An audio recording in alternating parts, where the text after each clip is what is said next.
পিকে tutorial hub চ্যানেলের আরেকটি নতুন ভিডিওয়ে আমার সকল প্রিয় দর্শক এবং ভিউয়ার্স বন্ধুদের স্বাগত জানাই। প্রিয় দর্শক, তোমাদের উদ্দেশ্যে আমি প্রথমে জানিয়ে রাখি, তোমরা আমার আজকের এই ভিডিওটি শুরু থেকে শেষ পর্যন্ত সম্পূর্ণ অংশটুকু দেখবে এবং ভিডিওটি তোমাদের কেমন লাগলো তা কমেন্টের মাধ্যমে জানাবে। তোমাদের এই কমেন্টগুলোই আমাকে পরবর্তীতে আরো এই ধরনের বিষয়ভিত্তিক ভিডিওগুলি তৈরি করতে উৎসাহিত করবে। তোমরা আমার আজকের এই ভিডিওটি তোমাদের বন্ধু বান্ধব এবং আত্মীয় স্বজনের মধ্যে শেয়ার করে দেবে, যাতে তোমাদের মতো তারাও এই বিষয়ভিত্তিক ভিডিওগুলির মধ্যে দিয়ে উপকৃত হতে পারে। পশ্চিমবঙ্গ উচ্চ মাধ্যমিক শিক্ষা সংসদের একাদশ শ্রেণী দ্বিতীয় সেমিস্টারের ইতিহাস বিষয়ের আলোচিত অধ্যায় রাষ্ট্রের প্রকৃতি, এই অধ্যায় থেকে আজকে আমি তোমাদের বিখ্যাত গ্রিক ঐতিহাসিক হেরোডোটাস সম্পর্কে আলোচনা শুরু করব।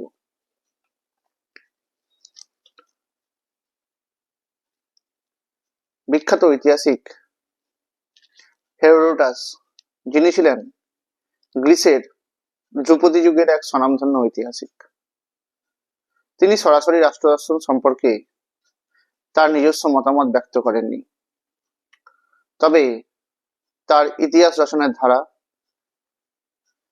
এবং বিষয়বস্তু সম্পর্কে বা বিষয়বস্তু থেকে রাষ্ট্রতত্ত্ব বিষয়ে গ্রিকদের যে চিন্তা ভাবনা, অর্থাৎ গ্রিক মননের একটা সম্ভাবনার উল্লেখ পাওয়া যায়। ইতিহাসের রচনাশৈলী নির্মাণের পথপ্রদর্শকের ভূমিকা পালন করেছিলেন খ্রিস্টপূর্ব পঞ্চম এবং চতুর্থ শতকের চিন্তাবিদগণদের চিন্তাশীল মন। এইরকমই এক গুরুত্বপূর্ণ সময়ে আবির্ভূত হয়েছিলেন গ্রিসের ধ্রুপদী যুগের স্বনামধন্য ঐতিহাসিক হেরোডোটাস।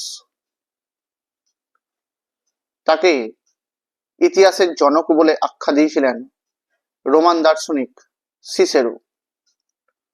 আনুমানিক 484 থেকে 485 খ্রিস্টপূর্বাব্দে প্রাচীন গ্রিসের হ্যালিকার্নাসাস নামক শহরে হেরোডোটাসের জন্ম হয়েছিল। বিভিন্ন সূত্র থেকে জানা গিয়েছিল যে জীবনের প্রথম দিকে হ্যালিকার্নাসাসের একটি রাজনৈতিক অভ্যুত্থানজনিত কারণে হেরোডোটাস নির্বাসিত হয়েছিলেন এবং বেশ কিছু সময় অতিবাহিত করেছিলেন স্যামস দ্বীপে এবং তারপরে এথেন্সে। হেরোডোটাস ছিলেন ভ্রমণ পিপাসু, তাই কোনো একটি স্থানে স্থায়ীভাবে বসতি স্থাপন করেননি। ভ্রমণের পাশাপাশি বক্তৃতা প্রদানের উদ্দেশ্যে তিনি মিশর, ব্যাবিলন, ক্রিট প্রভৃতি উল্লেখযোগ্য স্থানগুলিতে যাত্রা করেছিলেন। তবে এই ক্ষেত্রে বলা যায়, এর মধ্য দিয়ে তিনি বিভিন্ন স্থানের অধিবাসীদের সম্পর্কে নানা তথ্য সংগ্রহের পাশাপাশি রাষ্ট্রের ব্যবস্থা এবং তার প্রকৃতি সম্পর্কিত অনেক তথ্য এবং জ্ঞানের অধিকারী হয়েছিলেন। খ্রিস্টপূর্ব 443 অব্দে ইটালির অন্তর্গত গ্রিক উপনিবেশ থুরি, সেখানে হেরোডোটাস উপস্থিত হয়েছিলেন। পরবর্তীকালে অর্থাৎ আনুমানিক 425 থেকে 413 খ্রিস্টপূর্বাব্দের মধ্যে এই থুরিতেই এই প্রখ্যাত গ্রিক ঐতিহাসিক এবং স্বনামধন্য রাষ্ট্রচিন্তাবিদ হেরোডোটাসের মৃত্যু হয়েছিল। বিখ্যাত গ্রিক পণ্ডিত হেরোডোটাসের উল্লেখযোগ্য কীর্তি ছিল তার রচিত হিস্টোরিয়া বা হিস্ট্রিজ গ্রন্থটি। এই গ্রন্থের মূল বিষয়বস্তু ছিল 499 থেকে 479 খ্রিস্টপূর্বাব্দে সংঘটিত গ্রিক এবং পার্সিকদের যুদ্ধ। হেরোডোটাসের ইতিহাস রচনার সূত্র ধরে তার রাষ্ট্রের তত্ত্ব এবং দর্শন বিষয়ের একটি সূক্ষ্ম ধারণা লাভ করা যায়। গ্রিক ঐতিহাসিক হেরোডোটাসের কাছে ইতিহাস ছিল প্রকৃত যথার্থ অনুসন্ধানের ফসল। তার লেখার অন্যতম উল্লেখযোগ্য বৈশিষ্ট্যই ছিল ঘটনা বা বিষয়ের পুঙ্খানুপুঙ্খ উপস্থাপন এবং তার ব্যাখ্যা দান। ইতিহাস রচনার ক্ষেত্রে হেরোডোটাসের নিরপেক্ষ দৃষ্টিভঙ্গি সত্যি অবাক করার মতো ছিল। তার গ্রন্থের পরিধি ছিল অনেক বড়, কিন্তু তিনি সাবলীল ভাষায় গ্রিক এবং পার্সিকদের সংগ্রামকে ব্যাখ্যা করেছিলেন। এই হিস্টোরিয়া গ্রন্থের শেষ ভাগটিতে গ্রিসের প্রাচীনকালের রাষ্ট্রচিন্তার বিভিন্ন দিক তুলে ধরা হয়েছে। তবে এই ক্ষেত্রে বলা যায়, কেবলমাত্র ইতিহাসের ঘটনা বর্ণনার পরিবর্তে হেরোডোটাস ইতিহাসের বিভিন্ন ঘটনার অন্তর্নিহিত মূল স্রোত নিয়েও আলোচনা করেছিলেন, যেখানে তিনি স্বাভাবিকভাবেই রাষ্ট্রচিন্তার অর্থাৎ তার রাষ্ট্র সম্পর্কে যে চিন্তা ছিল তার প্রতিফলন ঘটিয়েছিলেন। তিনি মনে করতেন যে মানুষ কিংবা জাতি নিজের সংস্কৃতির বন্ধনে তারা আবদ্ধ। তাই গ্রিক পার্সিক যুদ্ধ নিছক একটি সামরিক সংঘাত ছিল না, এই সংগ্রাম ছিল আসলে দুটি আলাদা সংস্কৃতি এবং মূল্যবোধের লড়াই। হেরোডোটাস একে পার্সিক রাজতন্ত্রের বিরুদ্ধে গ্রিসের উদার এবং উন্নত সংস্কৃতির সংঘাত বলে অভিহিত করেছিলেন। হেরোডোটাস স্বৈরাচারী নিয়ন্ত্রণের বিরুদ্ধে স্বাধিকার এবং স্বাধীন মানুষের জয়গান করেছিলেন। তিনি মনে করতেন যে মুক্ত এবং স্বাধীন নাগরিক তাদের মনে রাষ্ট্রকে শক্তিশালী এবং উদ্যোগী হতে সাহায্য করবে। এথেন্সকে কেন্দ্র করে সেই সময় গ্রিসের উদার এবং গণতান্ত্রিক রাষ্ট্র ব্যবস্থার সমর্থন হেরোডোটাসের ইতিহাসে পাওয়া গিয়েছিল। হেরোডোটাসের ইতিহাস রচনায় এবং তার রাষ্ট্রতত্ত্ব বিষয়ে অনেক সমালোচনাও রয়েছে, কিন্তু তার উপরেও ভিত্তি করে বলা যায়, সেই সময়কার অর্থাৎ তৎকালীন সময়ের উপর বিচার করে শুধুমাত্র মৌখিক স্বাক্ষর প্রমাণ এবং ভ্রমণ অভিজ্ঞতার উপর নির্ভর করে যে ইতিহাস গ্রন্থ তিনি রচনা করেছিলেন, রচনা করার মধ্য দিয়ে পরবর্তী প্রজন্মকে দান করেছেন, তার গুরুত্ব অপরিসীম। আরেকজন বিখ্যাত গ্রিক ঐতিহাসিক অর্থাৎ যাকে আধুনিক বিজ্ঞানসম্মত ইতিহাস চর্চার প্রতীক্ষিত বলা হতো, সেই থুকিডিডিস তার ইতিহাস চেতনা এবং রাষ্ট্রভাবনার যে বৈশিষ্ট্য সেগুলো এখন আলোচনা করব। আনুমানিক 450 বা 460 থেকে 400 খ্রিস্টাব্দে আধুনিক বিজ্ঞানসম্মত ইতিহাস চর্চার পথপ্রদর্শক ছিলেন বিখ্যাত গ্রিক ঐতিহাসিক থুকিডিডিস। হেরোডোটাসের রচনার অবাস্তব ধারণা, কল্পনা প্রভৃতিকে বর্জন করে দিয়ে তথ্যনিষ্ঠ এবং নৈবর্তিক ইতিহাস রচনার সূচনা করেছিলেন তিনি। হেরোডোটাসের জন্মের প্রায় 25 বছর পরে তিনি এক অভিজাত পরিবারে এথেন্সে জন্মগ্রহণ করেছিলেন। 424 খ্রিস্টপূর্বাব্দে সেনাধ্যক্ষ হিসেবে উত্তর ইজিয়ানের থ্রেস অঞ্চলের তিনি দায়িত্বপ্রাপ্ত হয়েছিলেন।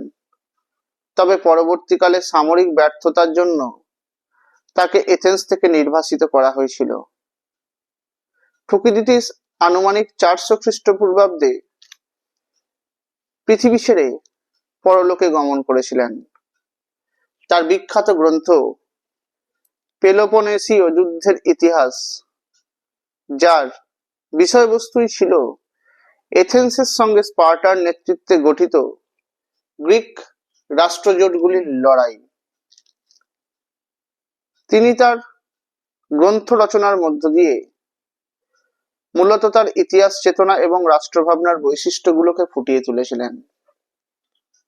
গ্রন্থের বিষয়বস্তুর সঙ্গে সামঞ্জস্য রক্ষা করে তিনি সংক্ষিপ্ত, সুনির্দিষ্ট এবং প্রয়োজনীয় গুরুত্বপূর্ণ বিবরণ লিপিবদ্ধকরণের পক্ষপাতী ছিলেন।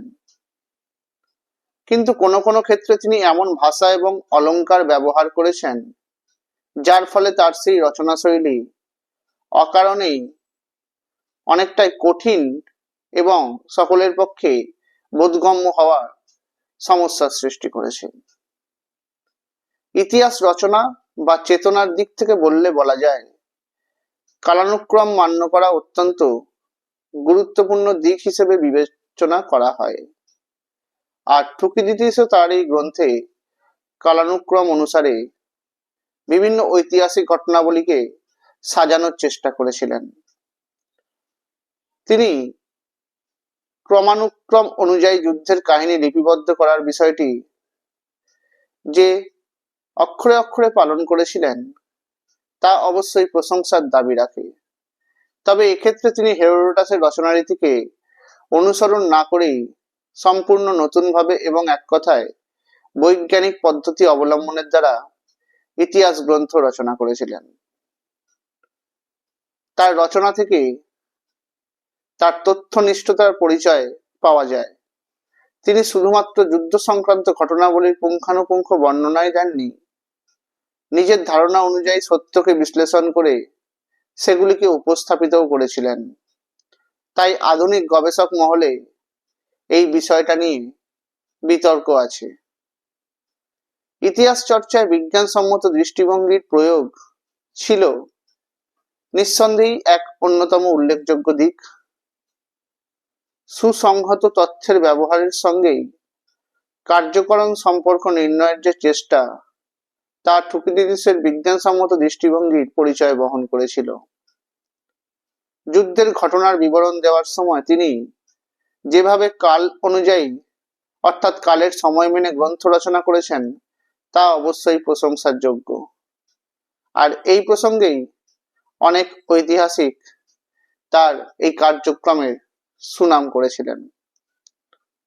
থুকিডিডিসের রাষ্ট্রভাবনার কথা বলতে গেলে বলা যায় তার ইতিহাসে দুটি প্রধান ধারা ছিল লক্ষণীয়।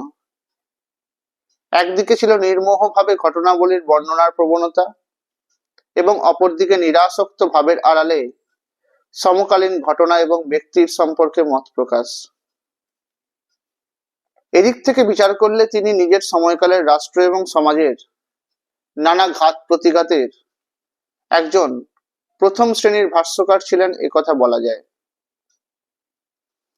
তিনি তার সমগ্র গ্রিক জনজীবনে নৈতিকতার অবক্ষয়ের জন্য পেলোপনেসীয় যুদ্ধকে দায়ী করেছিলেন। এই নৈতিক বিপর্যয়ে তিনি ভীষণভাবেই মর্মাহত হয়ে পড়েছিলেন। তিনি দেখিয়েছিলেন কিভাবে আনুমানিক 421 খ্রিস্টপূর্বাব্দ নাগাদ নিকিয়াসের শান্তি চুক্তির সময়ে এথেন্সের বণিক শ্রেণী যাবতীয় মূল্যবোধ ত্যাগ করেছিল। এছাড়াও স্বার্থপরতার রাজনীতির জন্য সমকালীন ডেমোগগদের তীব্র ভাষায় তিনি আক্রমণ করেছিলেন। তবে অন্যদিকে মধ্যস্তরীয় নেতা নিকিয়াসকে সদয় হৃদয় এথেনীয় মূল্যবোধের সমন্বয় বলে তিনি প্রশংসা করেছিলেন। থুকিডিডিস গণতান্ত্রিক রীতিনীতির তুলনায় ব্যক্তিকেন্দ্রিক কাঠামোর প্রতি বেশি নজর রাখতেন। পেরিক্লিসের সাম্রাজ্যবাদের নিরিখে বলা যায় তিনি তার গণতন্ত্রকে শ্রদ্ধার দৃষ্টিতে দেখেছিলেন। অনেকের মতে থুকিডিডিস যদিও এই গণতন্ত্রের সমর্থক ছিলেন না, তিনি ছিলেন প্রকৃতপক্ষে মুষ্টিমেয়তন্ত্রী এবং আরো ভালোভাবে বললে বলা যায় তিনি ছিলেন পেরিক্লিসের সমর্থক। আর এই প্রসঙ্গেই ওয়েড গ্রে নামে এক ঐতিহাসিক তার এই গুণমুগ্ধতা দেখে মন্তব্য করেছিলেন তিনি ছিলেন পেরিক্লিসের জাদুতে সম্পূর্ণভাবেই আচ্ছন্ন। তবে থুকিডিডিস 451 খ্রিস্টপূর্বাব্দে পেরিক্লিসের দ্বারা অনুমোদিত আইন এথেনীয় নাগরিকদের সংখ্যা কমিয়ে আনার আইনের যে প্রসঙ্গ সেটাকে উত্থাপন করেছিলেন, আর সেটাকে অগণতান্ত্রিক বলে উল্লেখ করতেও তিনি ভুলে যাননি। তবে থুকিডিডিস মনে করতেন যে মানুষের মধ্যে সর্বদা দুটো বিষয় সক্রিয় আছে, একটি হলো ফিসিস এবং অপরটি হলো নোমস। গ্রিক ভাষায় ফিসিস বলতে বোঝায় মানুষের অন্তর্নিহিত শক্তি যা স্বাভাবিক এবং প্রকৃতিদত্ত, আর তার বিপরীত দিকে আছে নোমস অর্থাৎ মনুষ্য সৃষ্ট সামাজিক প্রথা বা আইন। তাই তিনি মনে করতেন আইন ভঙ্গ করা মানুষের এক স্বাভাবিক প্রবৃত্তি, কারণ নোমস কৃত্রিমভাবে মানুষের ওপর আরোপিত তাই সংকটকালে যখন আইন মানুষকে নিরাপত্তা দিতে পারে না, তখন মানুষ অন্তর্নিহিত শক্তি বলে অর্থাৎ ফিসিস এর দ্বারা সামাজিক আইন ভাঙতে দ্বিধা করে না। তখন সবল দুর্বলের ওপর অত্যাচার করে, তাই দুর্বল সুযোগ পেলেই সবলের বিরুদ্ধে রুখে দাঁড়ায়। মানব চরিত্রের এই সার্বজনীন বিষয়বস্তুর ওপর শাসক ও শাসিতের বা রাষ্ট্র ও নাগরিকের সম্পর্ক বিচার করে থুকিডিডিস রাষ্ট্রতত্ত্বের একটা সম্ভাব্য দিক নির্দেশ করেছিলেন। আর এই সমস্ত কারণেই তিনি ইতিহাসের ক্ষেত্রে আজও বিশেষভাবে স্মরণীয় হয়ে আছেন। তবে এই প্রসঙ্গে বলা যায়, থুকিডিডিসের ইতিহাস গ্রন্থ থেকে তার যুক্তিবাদী ইতিহাস চেতনার সম্পর্কে জানতে পারা যায়। এছাড়াও তার রচনা থেকে নৈবর্তিকতা, নিরাসক্তির বিষয়ও ফুটে উঠেছে। এর পাশাপাশি জনসাধারণের মনস্তত্ত্ব উপলব্ধি করার ব্যাপারেও থুকিডিডিস যথেষ্ট অভিজ্ঞতার পরিচয় রেখেছেন। আজকে তোমাদের এই দুটো গুরুত্বপূর্ণ প্রশ্ন নিয়ে আলোচনা করে দিলাম। তোমরা আমার আজকের এই ভিডিওটি লাইক করে দেবে, কমেন্ট করবে, শেয়ার করে দেবে। আমার চ্যানেল নতুন দেখে থাকলে চ্যানেলটি সাবস্ক্রাইব করে দেবে, পাশে থাকা বেল আইকনটি প্রেস করে দেবে, যাতে তোমরা আমার ভিডিও নোটিফিকেশন গুলো পেতে পারো। তোমরা আমার ফেসবুক পেজে ফলো করে দেবে আর ইনস্টাগ্রামে ফলো করে দেবে। ধন্যবাদ।